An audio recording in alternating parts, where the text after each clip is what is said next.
কিভাবে আমাদের ভাই বোনদের সাথে নির্যাতিত করছে এবং তাদেরকে কিভাবে খুনে স্বীকার করেছে। আমরা দেখেছি দীর্ঘ 12টি বছর আমরা অনেক ভাই বোন হয়েছে আমাদের সাথে আমরা কখনো সংবাদগুলো না। আজকে আমরা কেন হাইকোর্টের সামনে আমরা কেন বেতনের পরেও আমাদের সবার জানার অধিকার আছে। আমরা আগে জানতাম যারা কারা এর সাথে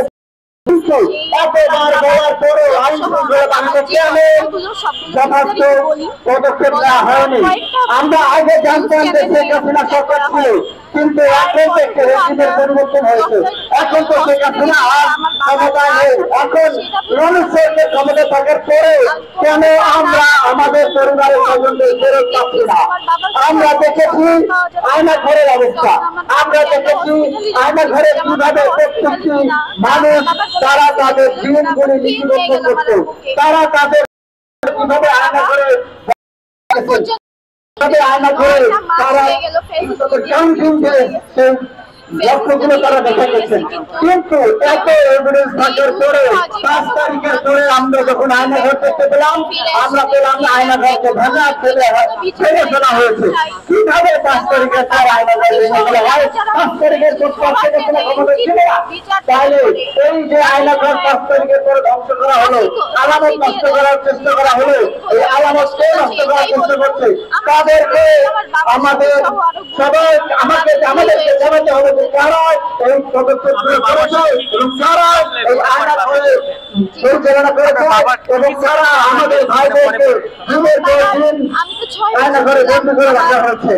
আজকে এখানে আমরা দেখতে পাচ্ছি অনেক ছোট ছোট বাচ্চা 12 বছর আগে এরা ছিল 2 বছর 3 বছর বয়স, আজকে তারা বড় হয়ে গেছে, কিন্তু আজকে তারা এখনো জানতেছে না তাদের কি অবস্থা।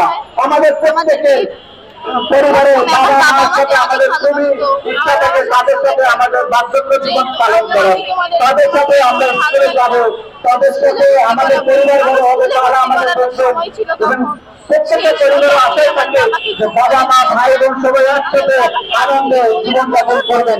কিন্তু আমরা দেখতে পারি যে কোনোভাবে শিক্ষক ব্যক্তিদের তারা সবসময় তাদের পরিবারের স্বজনদের জন্য অপেক্ষা করে, কিন্তু রাষ্ট্র কখনোই তার জবাব দিতে পারে না। আমরা রাষ্ট্রের কাছে জবাব চাই। আমরা চাই যারা এই খুনের সাথে জড়িত ছিল তাদেরকে খুঁজে বের করে বিচারের আওতায় আনা। আমরা তার ন্যায় সঙ্গত বিচার চাই এবং যারা এই বিচারে বাধা দেওয়ার চেষ্টা করবে আমরা তাদেরও আইনের আওতায় আনতে চাই। ধন্যবাদ। সবাইকে একটু সুশৃঙ্খলভাবে দাঁড়ানোর জন্য করছি, যারা আছেন সবাইকে সুশৃঙ্খলভাবে দাঁড়ান। আপনারা পিছনে কেউ এ পর্যায়ে আমাদের মায়ের কাছে আমরা দেখতে পাচ্ছি আমাদের সানোয়ার ভাই উপস্থিত হয়েছে। আমি সানোয়ার ভাইকে সামনে আসতে করছি।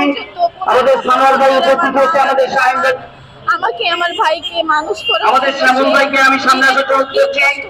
আজকে এ পর্যায়ে মতিন ভাই সহ যারা আছেন আপনারা এ পর্যায়ে আমাদের